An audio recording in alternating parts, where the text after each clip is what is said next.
S obzirom da se bliži vrijeme presađivanja biljaka u vrt, mislim da je vrijeme da se bacimo i na pripremu prirodnog preparata koji će potaknuti razvoj korijena naših presadnica, ojačati ih i potaknuti zdrav rast. Danas pričamo o jednom prirodnom savezniku u vrtu, čaju od vrbe. Ako uzgajate paradajz ili drugo povrće, pogotovo ako volite raditi bez hemije i koristiti ono što priroda nudi, ostanite s nama do kraja videa. Pokazati ćemo vam zašto je ovaj prirodni čaj toliko moćan, kako se pravi, kada se koristi i kod kojih biljaka donosi najbolje rezultate. Šta je čaj od vrbe? On je prirodni pripravak koji se dobija od mladih grančica vrbe. Ono što ga čini posebnim su prirodni hormoni rasta, posebno auksini i salicilna kiselina. Ove supstance se prirodno nalaze u vrbi i igraju ključnu ulogu u razvoju biljaka. Auksini su hormoni koji stimuliraju rast korijena. Zato je čaj od vrbe poznati kao prirodni hormon za ukorjenjavanje. S druge strane, salicilna kiselina jača otpornost biljke na stres, bolesti i štetnike. To znači da biljke koje zalijete ovim čajem postaju jače, otpornije i bolje rastu.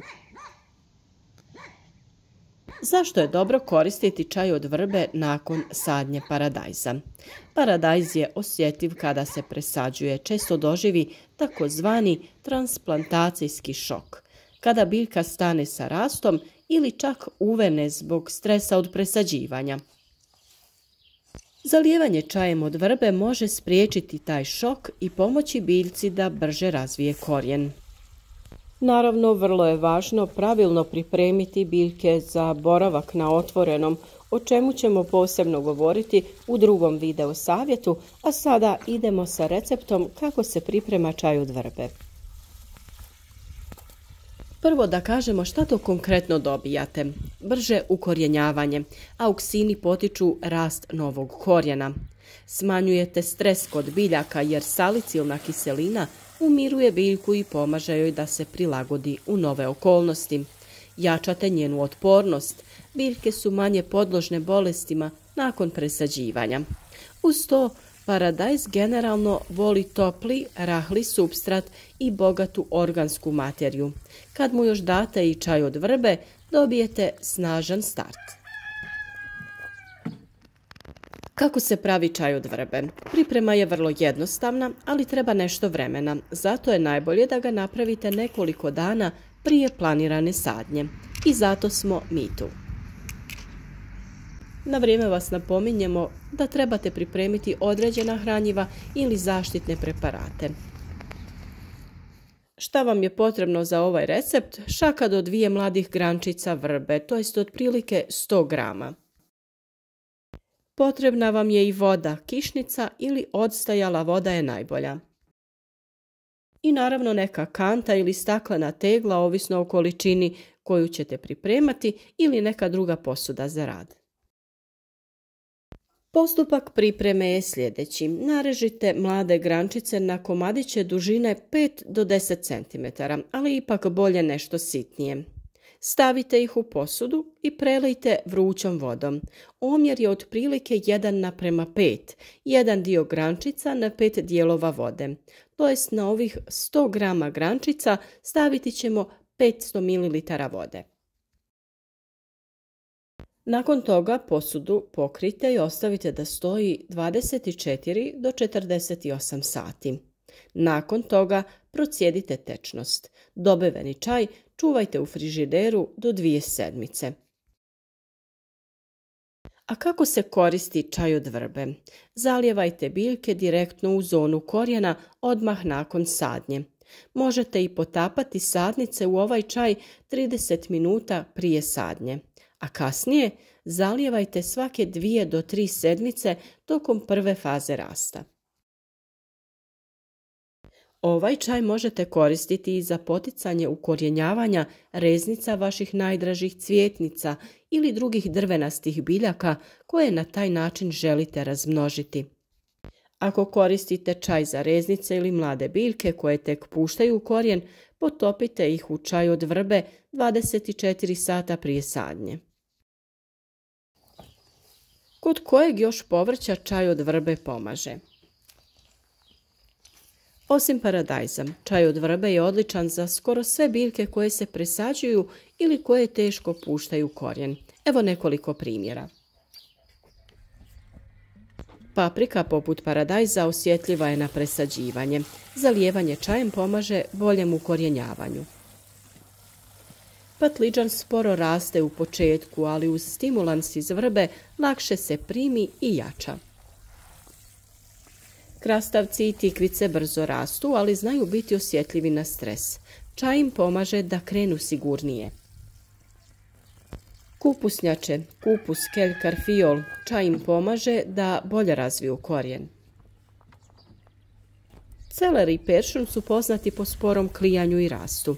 Čaj kod njih može ubrzati i olakšati taj proces. Ne zaboravite da možete koristiti ovaj čaj i za ukrasno bilje, sobne biljke ili čak bonsai, svuda gdje vam treba snažan i zdrav korijen. Prednosti čaja od vrbe u odnosu na kupovne stimulanse su velike i značajne. Prirodan je i besplatan, samo vam treba vrba i voda. Bez hemije je siguran za organski uzgoj biljaka u vrtu. Možete ga sami praviti koliko želite.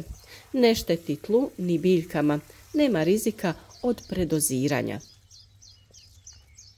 I ono što je najbolje, stvarno djeluje.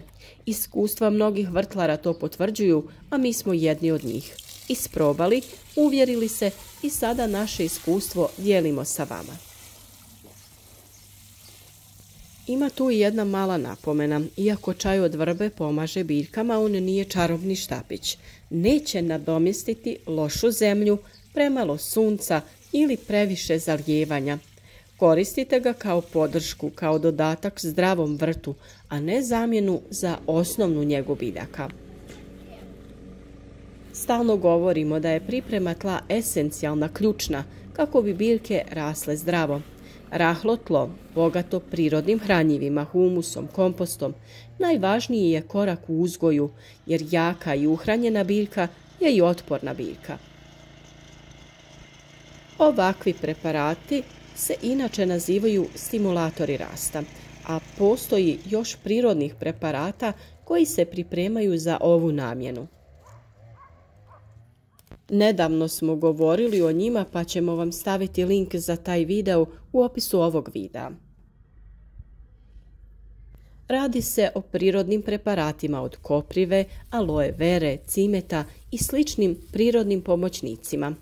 Detaljno smo prikazali pripremu ovih hranjiva kao i uvijek, kako bi vam bilo što lakše pripremiti ih i iskoristiti za dobrobit vaših biljaka.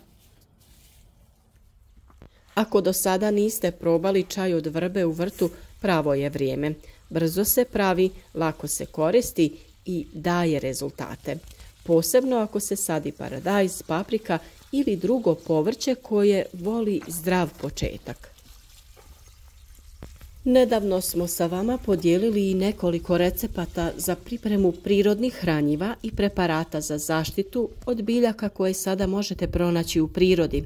Vrlo je važno koristiti ih preventivno kako bi bili što učinkovitiji. Radi se tu o pripremi preparata od maslačka i stolisnika, vrlo korisnih i zdravih biljaka koje imaju velike benefite ne samo za biljke u vrtu, nego i za nas. Pogledajte i te savjete, pa ta hranjiva kombinirajte sa hranjivom od vrbe za još bolje rezultate. Napišite u komentarima jeste li već koristili čaj od vrbe i kakva su vaša iskustva. Ako vam je video bio koristan, ostavite like, zapratite kanal i kliknite na zvonce da ne propustite nove savjete za zdrav i uspješan vrt. Jer ako odaberete opciju sve obavijesti, stići će vam obavijest kada objavimo svaki novi video. U svakom slučaju, ako su vam ovi savjeti bili korisni, nemojte otići. Razgledajte još savjeta na našem kanalu koje nesebično svaki dan dijelimo sa vama kako bi i vi bili što uspješniji. U komentarima smo uvijek dostupni za odgovore na sva vaša pitanja, a možete nam se javiti i sa nekim vašim idejama ili samo da nas pozdravite, to nam je uvijek drago. Naravno, vidimo se u sljedećem videu već sutra sa novim trikovima iz prirodnog uzgoja.